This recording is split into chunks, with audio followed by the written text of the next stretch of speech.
a little bit, I suppose. Should be pretty ugly. However, who knows? So, this is really an important class, though, so it's a shame we've got so many folks off because of the snow. Because Hume is kind of like the significant end.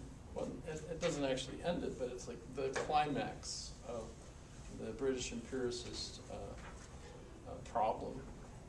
And as a result, you end up with kind of the absolute skeptic. So Hume is the skeptic par excellence.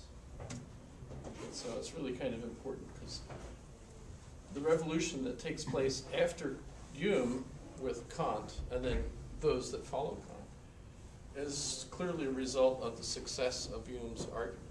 So, in a sense, the counterintuitive, non-commonsensical point of view that most academics today have, which we consider correct, is a result of David Hume's success. And so, in your philosophy class, if you miss Hume, you might really miss the whole point of how we got to where we are today. So I think it's pretty important, as you can imagine. I think his arguments are pretty easy to follow, but they are kind of surprising nonetheless. An awful lot of things I think come across as surprising, like the ontological argument really throws a lot of folks.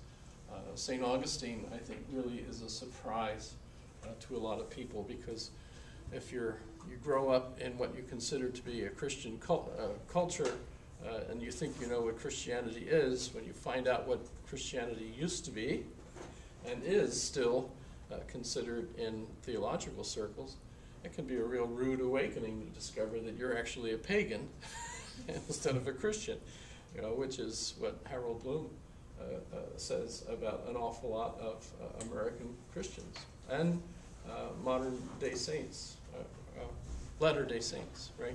Because the Latter-day Saints are actually such a pagan religion in Harold Bloom's eyes as well.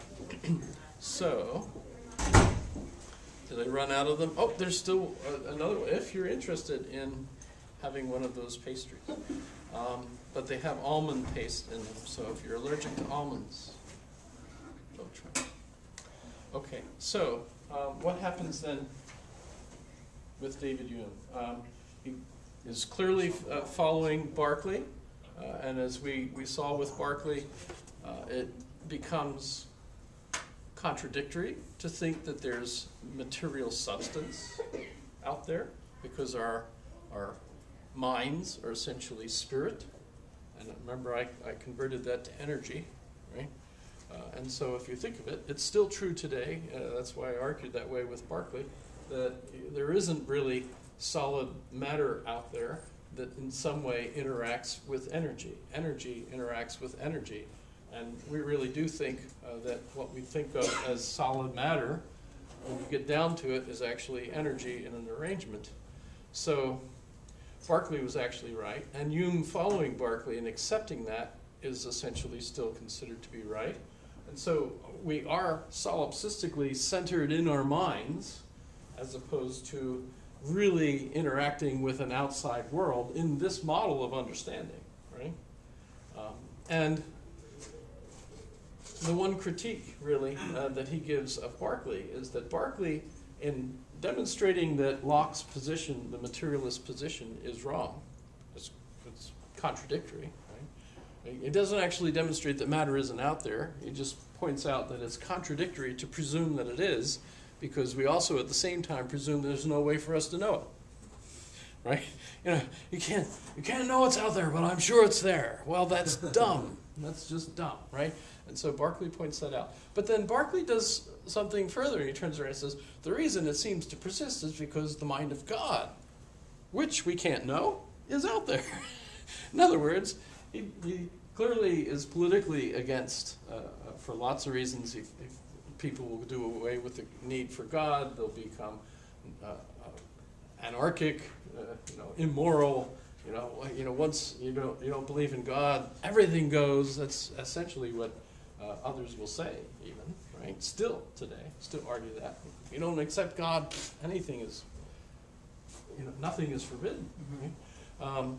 Well, Berkeley was afraid of that, so he insisted that. So this demonstrates that God exists. Well, actually, the problem there is that that's just as much a hypothesis as matter, plus the idea that we can't actually experience that mind of God, as well as our own minds, means that it's a hypothesis that's just as superficial as the concept of materialism.